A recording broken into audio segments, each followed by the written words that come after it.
O norte de Portugal. Uma região com uma natureza inóspita e impressionante.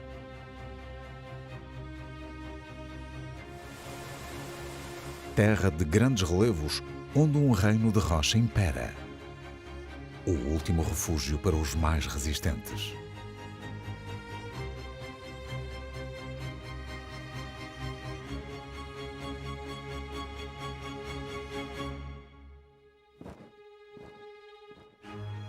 Rios monumentais trazem água em abundância e sustentam uma grande variedade de vida.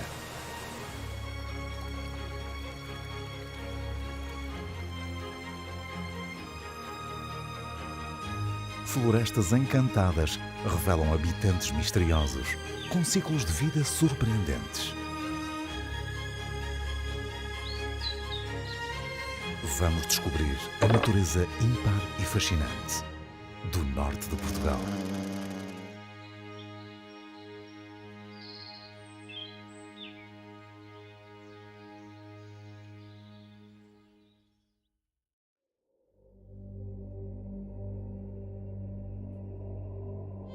No extremo noroeste de Portugal continental, na fronteira com a Galiza, um majestoso território dá origem à mais importante área protegida do país.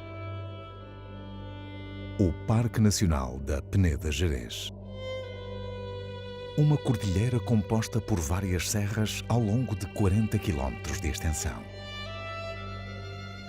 Um mundo de pedra que se impõe com grandes fragas graníticas e vales profundos, moldados por fenómenos físicos e geológicos ao longo de milhões de anos. Recantos exuberantes escondem densas florestas caducifólias, cruzadas por rios de águas frias e cristalinas.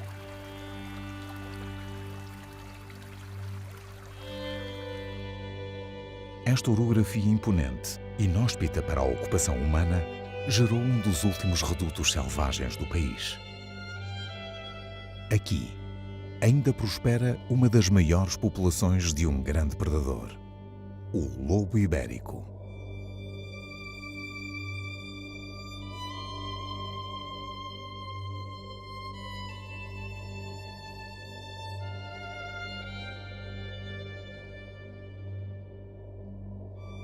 A mais de 1000 metros de altitude, as neblinas de outono desenham um cenário mágico, movendo-se suavemente pelos vales e comiadas da serra, numa dança deslumbrante.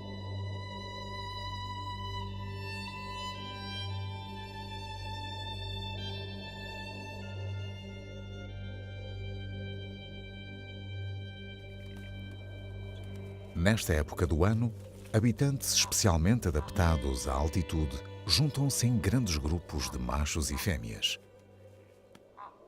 É a época de acasalamento da cabra montês.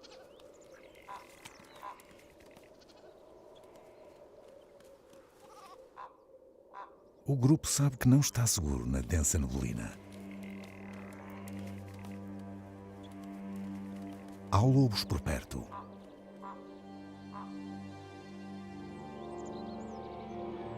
Aproveitam o nevoeiro e a fraca visibilidade para tentarem buscar as cabras. O perigo espreita e a tensão prolonga-se por vários minutos.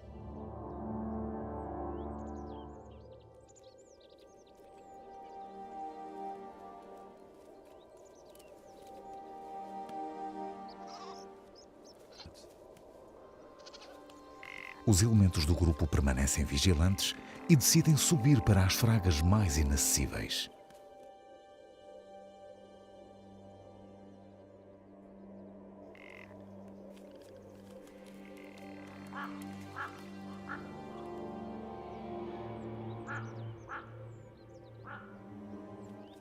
Neste reduto, a cabra montês leva a melhor em relação ao lobo.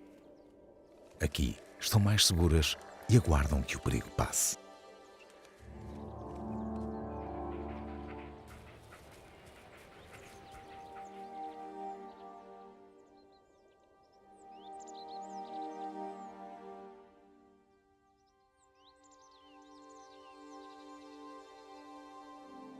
Para os lobos, A caçada falhou.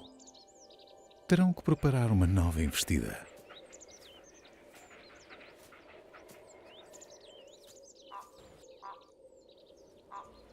Os mais jovens ainda estão na fase de aprendizagem e juntam-se aos adultos. A pouco e pouco, a alcateia revela-se, interagindo no mato denso. O aumento da população de cabra-montés nos últimos anos fez crescer a disponibilidade de presas selvagens para o lobo, restabelecendo gradualmente o equilíbrio natural deste ecossistema.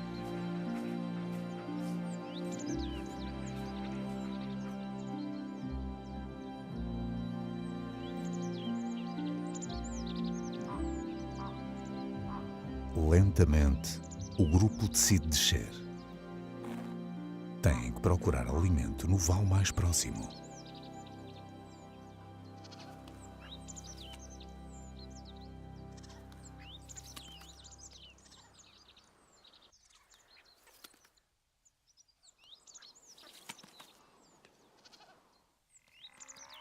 A cabra-montés é o único caprino selvagem de Portugal. A subespécie Capra pirnaica lusitanica, originária desta região, foi caçada até a extinção nos finais do século XIX, perdendo-se para sempre. Um século depois, alguns exemplares da cabra-montés da subespécie Vitória escaparam de cercados na Galiza, antecipando os planos de reintrodução no Parque do Xurés, contíguo ao Parque Nacional da Peneda Gerês. Em pouco tempo, passaram a fronteira e reocuparam os territórios ancestrais da subespécie extinta no Parque Nacional, habitando hoje nos picos rochosos mais íngremes, o seu habitat por excelência.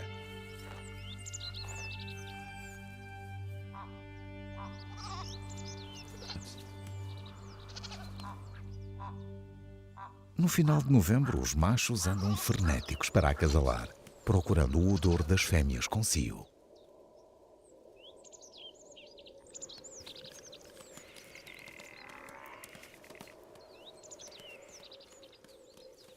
Um forasteiro intromete-se num harém já estabelecido.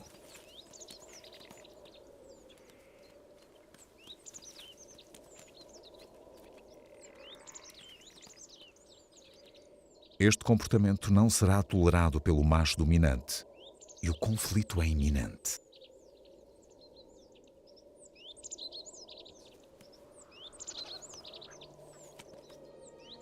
Durante este período, enfrenta vários rivais e tem que permanecer vigilante.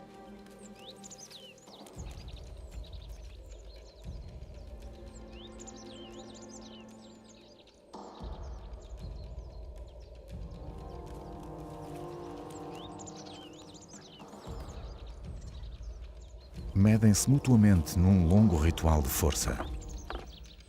Normalmente evitam as lutas mais violentas, mas desta vez o confronto é inevitável.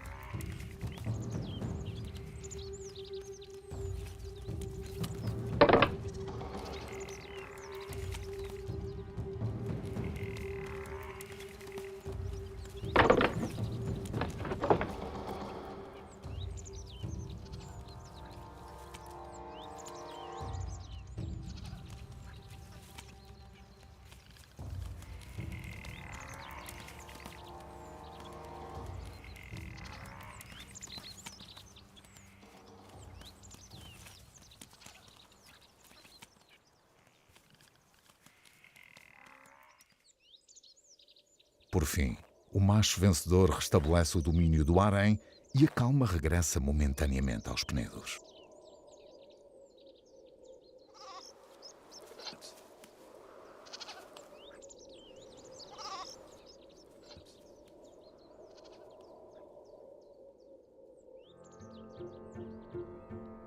Nos frondosos carvalhais do norte, as cores de outono mudam a paisagem, pontilhando os vales com uma paleta de tons de ocre.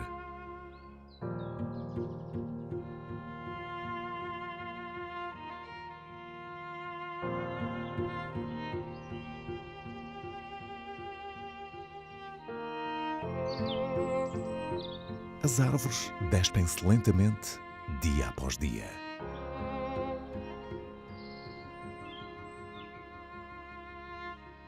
É o fim de um ciclo. Este é o período mais importante para a formação dos solos, que assim se regeneram ano após ano nestas florestas maduras.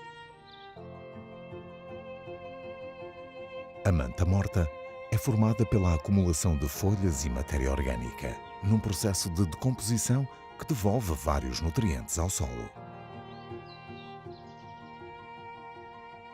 A umidade no solo proporciona as condições perfeitas para a proliferação dos fungos. Os cogumelos são a parte visível de um organismo mais complexo que se esconde no solo da floresta, numa vasta rede de ramificações, o micélio.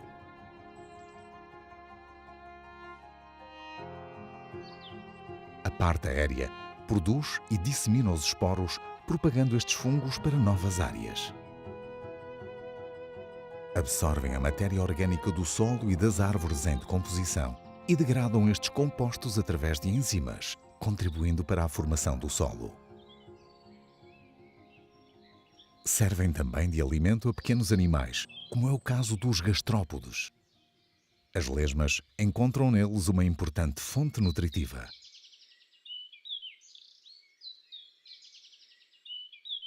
Os cogumelos existem numa grande variedade de formas, estruturas e cores.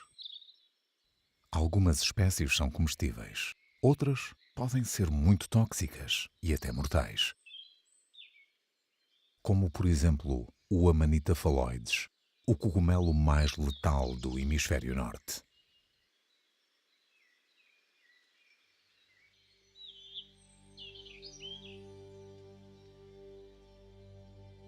Esta é a zona do país com maiores níveis de precipitação.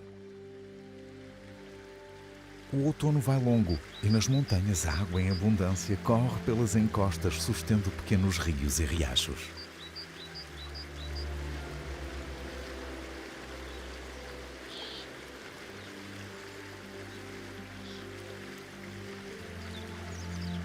Parte desta água fica retida na densa vegetação e no solo, que em conjunto funcionam como uma esponja.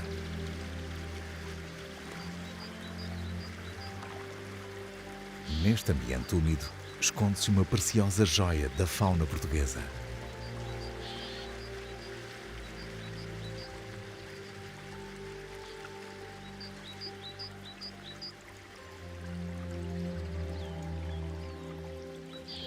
A salamandra lusitânica, um anfíbio endémico do noroeste da Península Ibérica. Em água corrente, a longa cauda dá-lhe propulsão e permite mover-se com impulsos rápidos ao fugir dos predadores. A cauda pode atingir 2/3 do seu comprimento total. Sob perigo, é capaz de a soltar, podendo regenerá-la posteriormente. Uma capacidade singular entre as salamandras.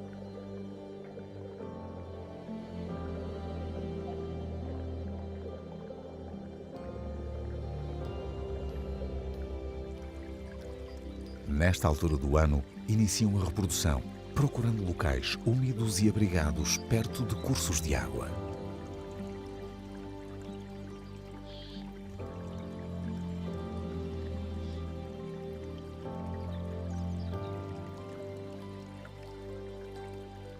Depois de acasalar, a fêmea deposita os ovos em pequenas cavidades na rocha, em posturas que contêm uma média de 18 ovos.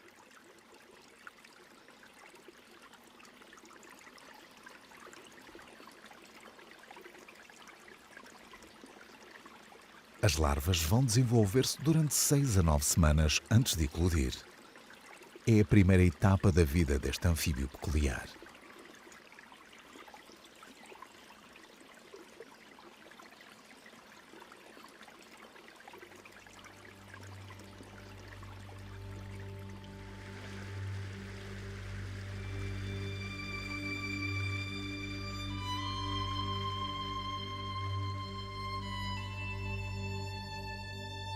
As temperaturas diminuem e os carvalhais perdem completamente a folhagem, preparando-se para o rigor do inverno que se aproxima.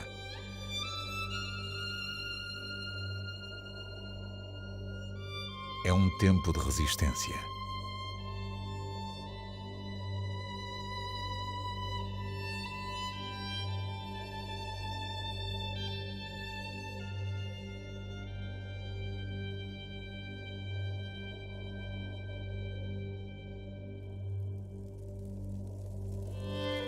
Os primeiros nevões chegam aos pontos mais altos das serras do Gerês e de Montezinho.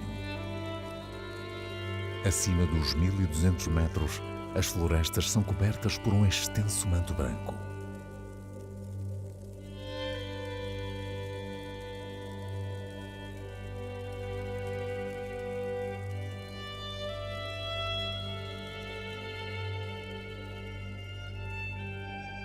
A paisagem muda drasticamente. O bosque gelado transmite uma calma aparente, mas a vida não para.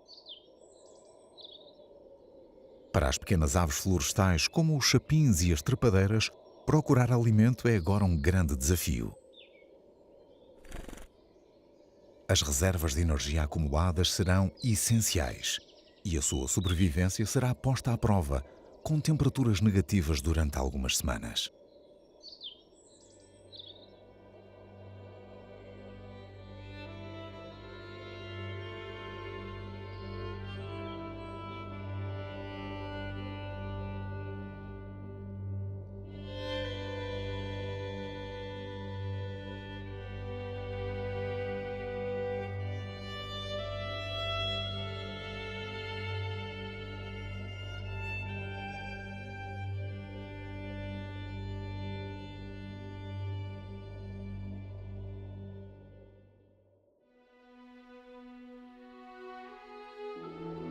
O inverno ficou para trás e, com o gradual de gelo, os rios de montanha correm vigorosos.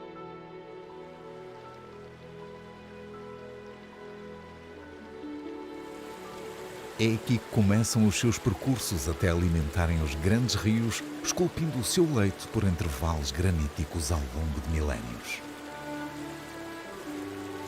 Os caudais estão no auge. Num caminho, por vezes turbulento, originam inúmeras cascatas que, nesta altura do ano, proporcionam espetáculos naturais de rara beleza.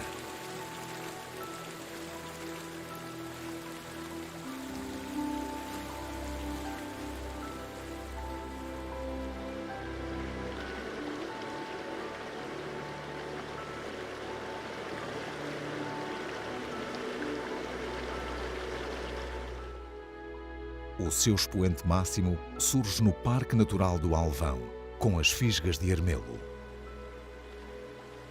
Neste ponto, o rio Olo precipita-se violentamente da montanha, originando as maiores quedas de água do norte de Portugal, numa sequência de cascatas com um desnível de mais de 300 metros de altura.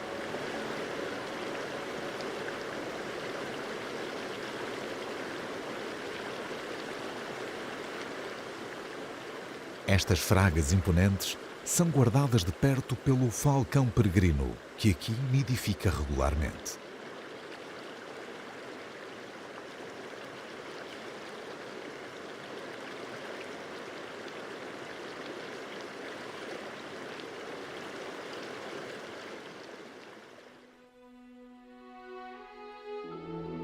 É primavera no noroeste transmontano. A vida desperta nos rios do Barroso e na sombra fresca das margens é intensa a atividade.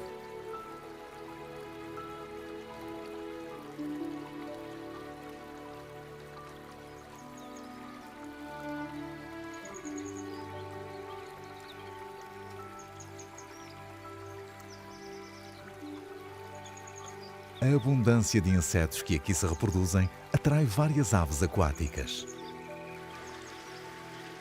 A captura de insetos e larvas nas águas rápidas é exigente. A alvéola cinzenta é das mais ágeis nessa tarefa.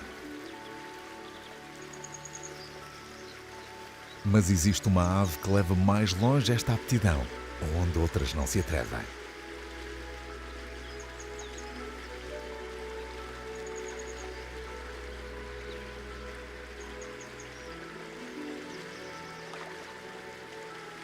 O melro d'água é das únicas aves canoras capazes de mergulhar e nadar durante vários segundos.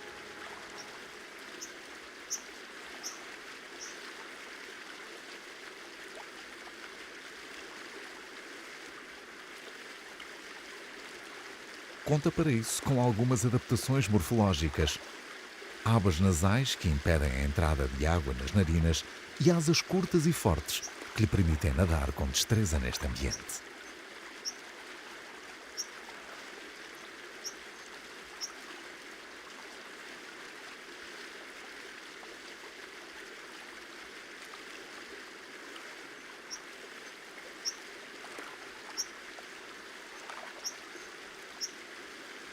À semelhança de outras aves aquáticas, como os patos e mergulhões, impermeabiliza com frequência as penas.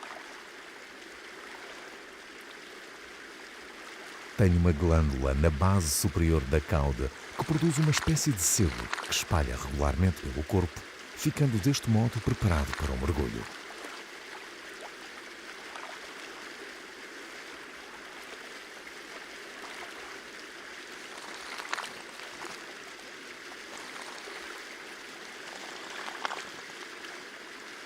O melro d'água alimenta-se de pequenos invertebrados, larvas e ninfas de vários insetos, que encontra nos rápidos com água bastante oxigenada. Patrulha com frequência as pequenas represas ao longo do rio, onde a concentração de alimento é maior.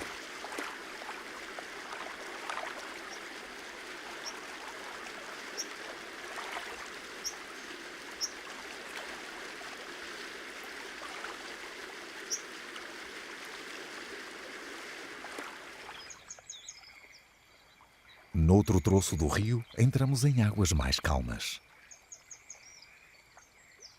É o reino de outro exímio mergulhador.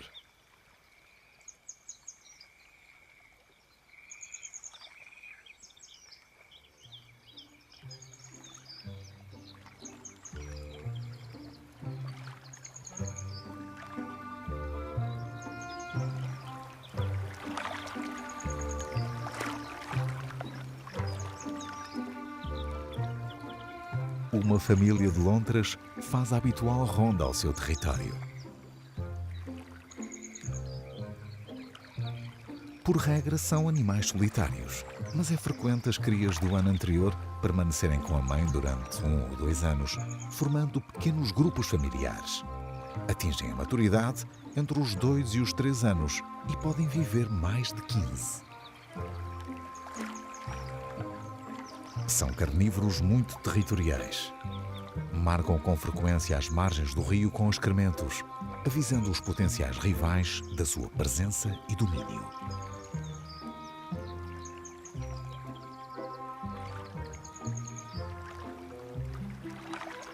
A interação é constante e brincam frequentemente uma com a outra.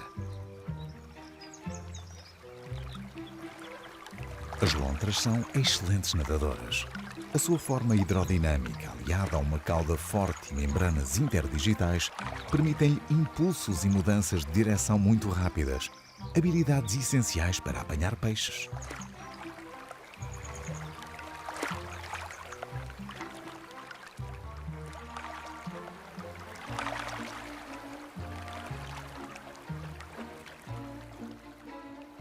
Os bigodes, conhecidos por vibriças, são altamente sensíveis. Um instrumento sensorial especializado, necessário para se deslocar e caçar em ambientes escuros e com obstáculos.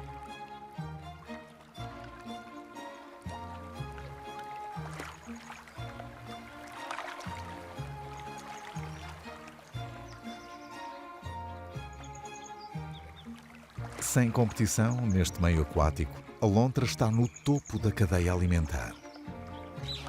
Aqui não tem predadores e domina por completo grandes troços do rio.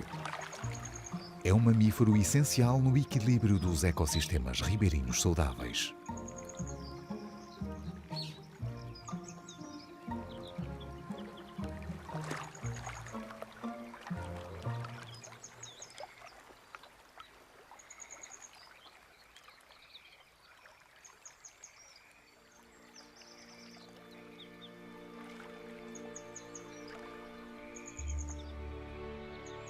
À medida que avançamos para Jusante, a água adensa-se nos grandes vales e os rios aumentam de caudal.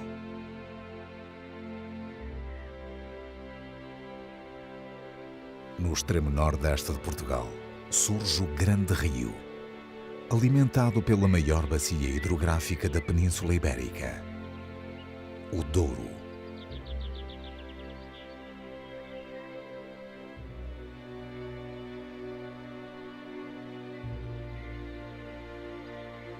Uma paisagem ditada pela dureza da rocha que a água escavou ao longo de milhões de anos, formando o Grande Canhão Ibérico.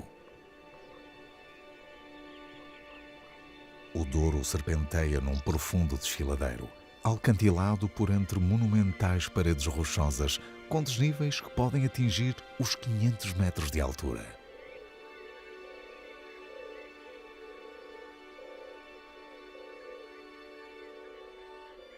Nas ribeiras adjacentes, admiráveis formas geológicas rompem a paisagem, colocando a nu dobras, falhas e camadas, resultado das grandes forças tectónicas exercidas sobre os vários tipos de rocha ao longo de eras.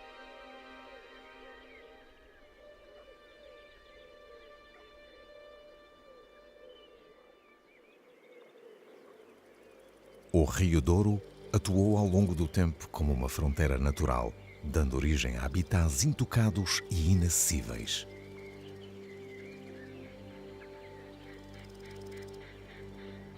Aqui, a vida prospera e surpreende a cada recanto.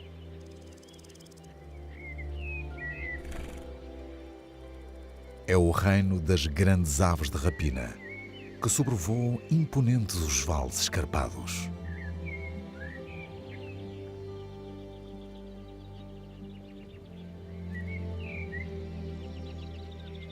Uma formação vegetal em particular cobre densamente algumas das encostas que ladeiam o rio. Os zimbrais, um habitat com elevado estatuto de conservação.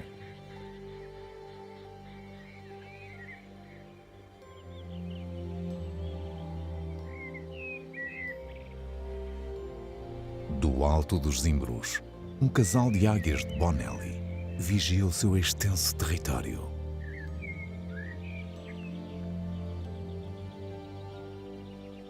Com uma envergadura de 1,70 m, é a mais ágil e furtiva das grandes águias portuguesas.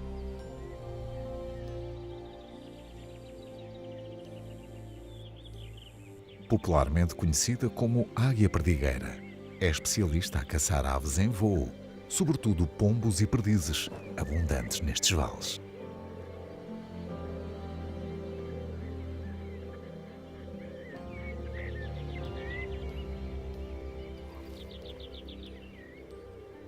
A fêmea surpreendeu um pombo das rochas.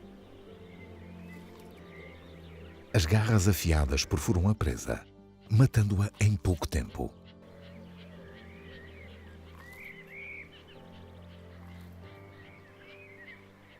É mais corpulenta e domina na hierarquia do casal, alimentando-se primeiro. O macho tem que aguardar pacientemente a sua vez.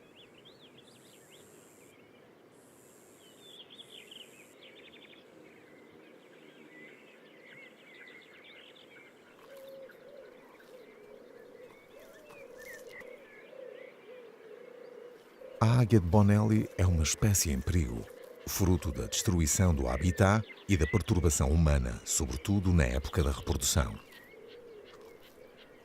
Aqui, por entre as escarpas íngremes do Douro, com densa vegetação arbórea, encontra a tranquilidade e o alimento de que necessita para prosperar. Ao longo das últimas décadas, tem sido alvo de vários projetos de conservação em Portugal, mas a sua recuperação é um processo lento e árduo.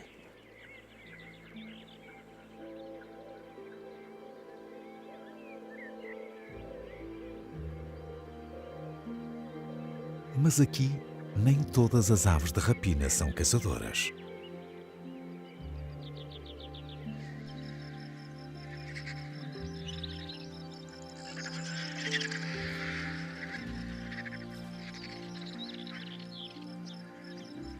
O britango é o mais pequeno dos abutres portugueses.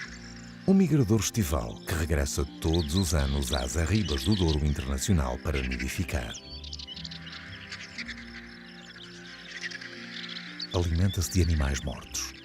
O pequeno porte não lhe permite competir com os grifos por uma carcaça. Esperam pelo final da azáfama para roubar sorrateiramente os pedaços que escapam aos abutres de maior envergadura.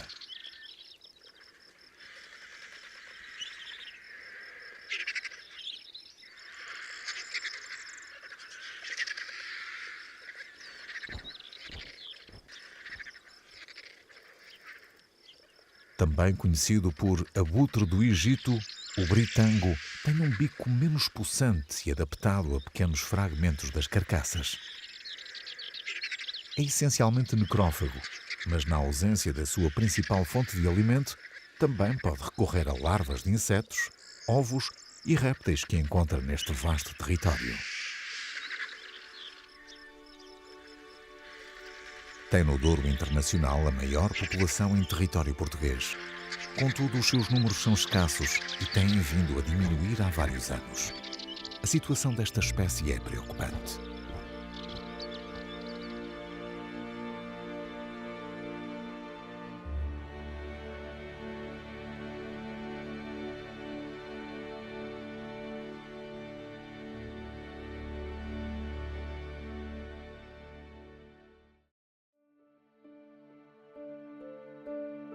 Estamos no final da primavera. No norte de Portugal, os bosques revelam todo o seu esplendor.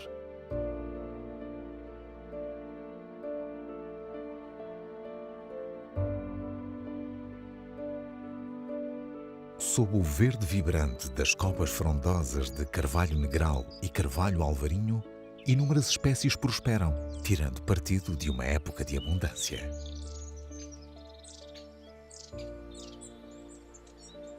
Há um fervilhante corrupio de vida escondido por entre a folhagem.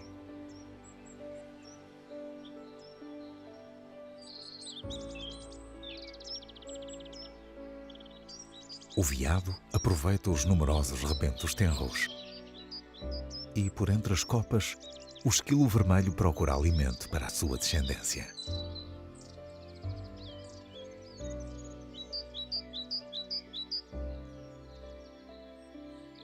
Nos carvalhos alvarinhos mais maduros, vive uma espécie com um ciclo de vida surpreendente. A vaca loura, o maior escaravelho europeu.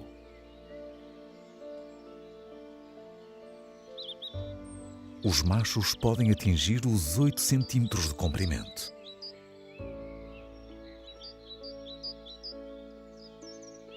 Depende de árvores particularmente antigas, sobretudo carvalhos alvarinhos e castanheiros, onde pode permanecer sob a forma de larva até 7 anos, alimentando-se de madeira morta junto às raízes da árvore.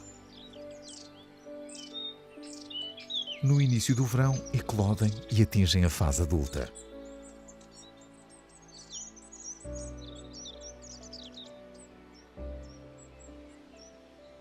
Já só têm um mês de vida e uma tarefa urgente a cumprir: procurar parceiros para acasalar.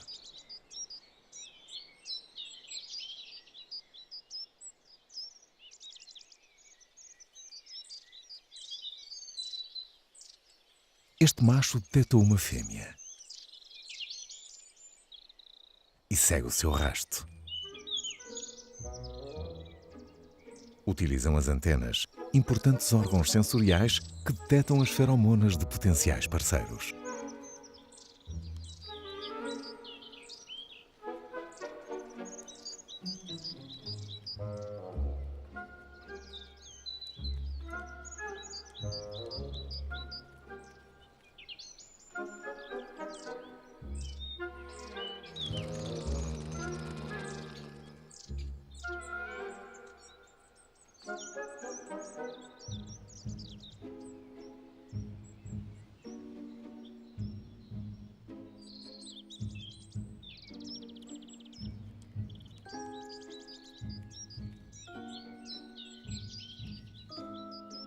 Mas tem obstáculos pelo caminho. A competição entre machos de vaca loura é grande e o duelo é certo.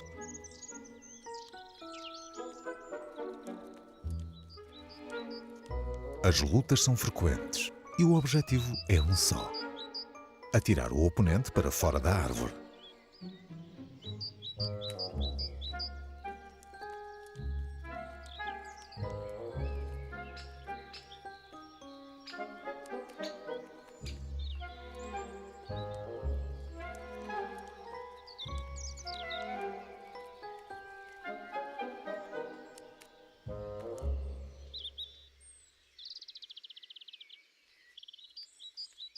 O vencedor pode finalmente juntar-se à pretendente e copular.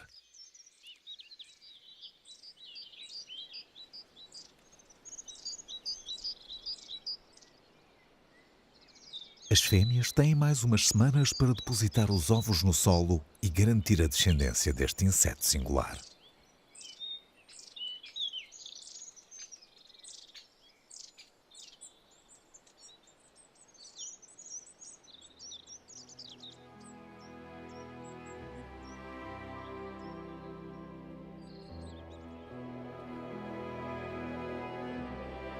Nos topos agrestes da Serra do Gerês, o verão traz consigo a subida das temperaturas.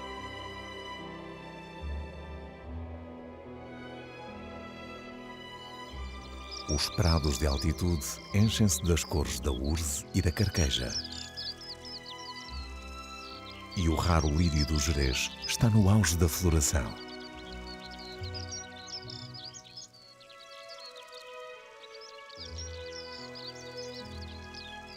Os insetos estão num frenesim constante. Esta é a época mais propícia para se alimentarem e acasalar, e não há tempo a perder. Diversas flores competem pela sua atenção e tiram partido de um serviço essencial: a polinização.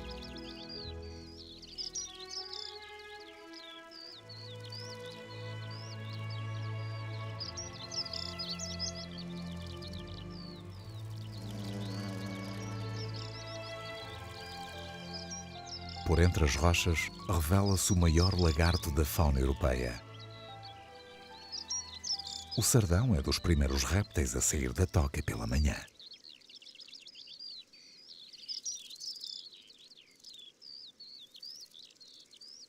Aquece nas rochas banhadas pelo sol, aumentando a sua temperatura corporal enquanto permanece vigilante.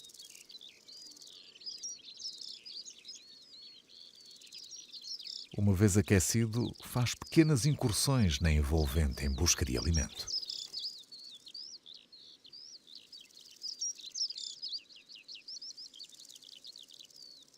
Mas o sardão não está sozinho. Partilha o seu território com outro réptil emblemático.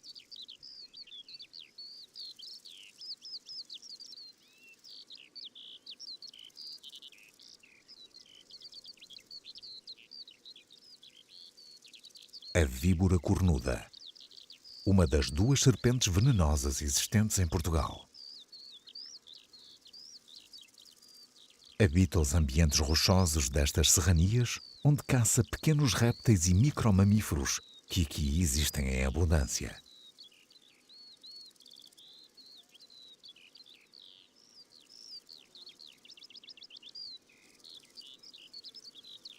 Nesta altura do ano, as víboras têm um objetivo importante a cumprir: a reprodução. Detectando o odor de uma fêmea receptiva, desloca-se discretamente por entre as rochas.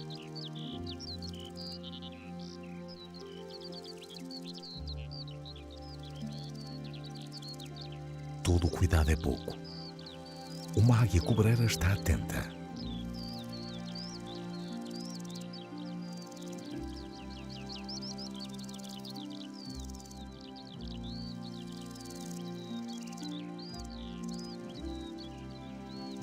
Permanecerão juntas durante vários minutos. A sua prole está assegurada.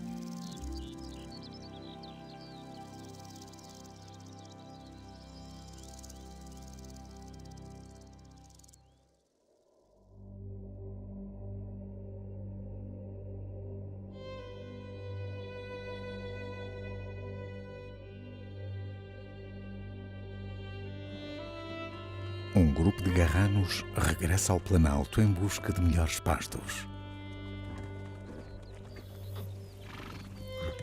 Esta é uma raça autóctone de equinos que vagueia livremente pelas serras do Alto Minho, traz dos montes e da Galiza.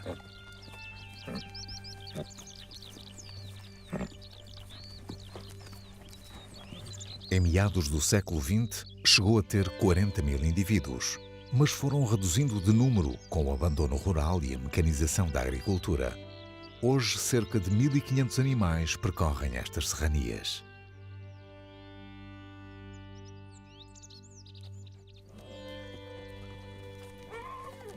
Estes cavalos, outrora domesticados pelos humanos, vivem hoje em ambiente selvagem, desempenhando no ecossistema o papel regulador dos grandes herbívoros ancestrais.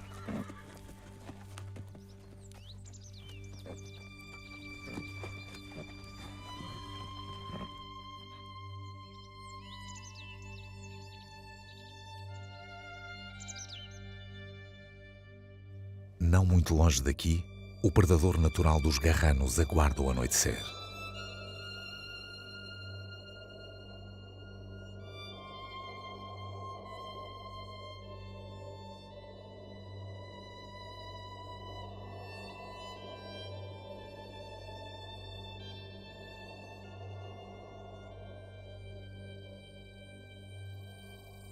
Depois de passar o dia abrigada no mato denso, a alcateia reúne-se num ponto de encontro habitual.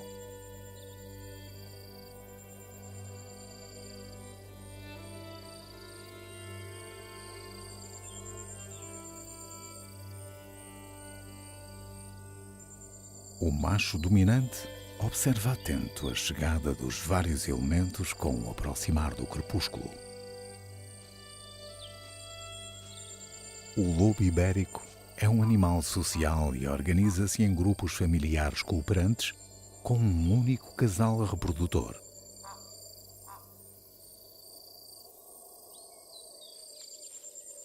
A hierarquia está bem definida e a alcateia presta submissão ao líder, que exerce o seu domínio com uma linguagem corporal inconfundível, de cauda erguida.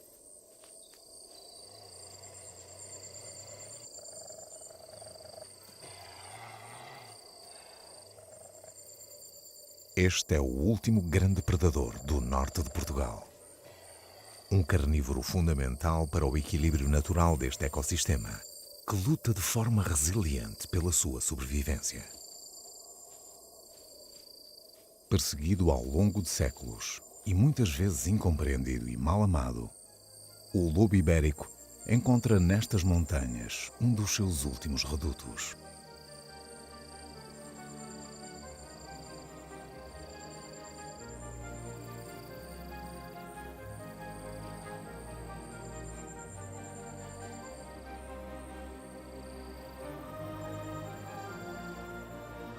O norte de Portugal é uma região de uma beleza agreste e imponente. Montanhas, rios e florestas escondem uma natureza surpreendente e histórias excepcionais de sobrevivência com habitats e espécies que urge preservar.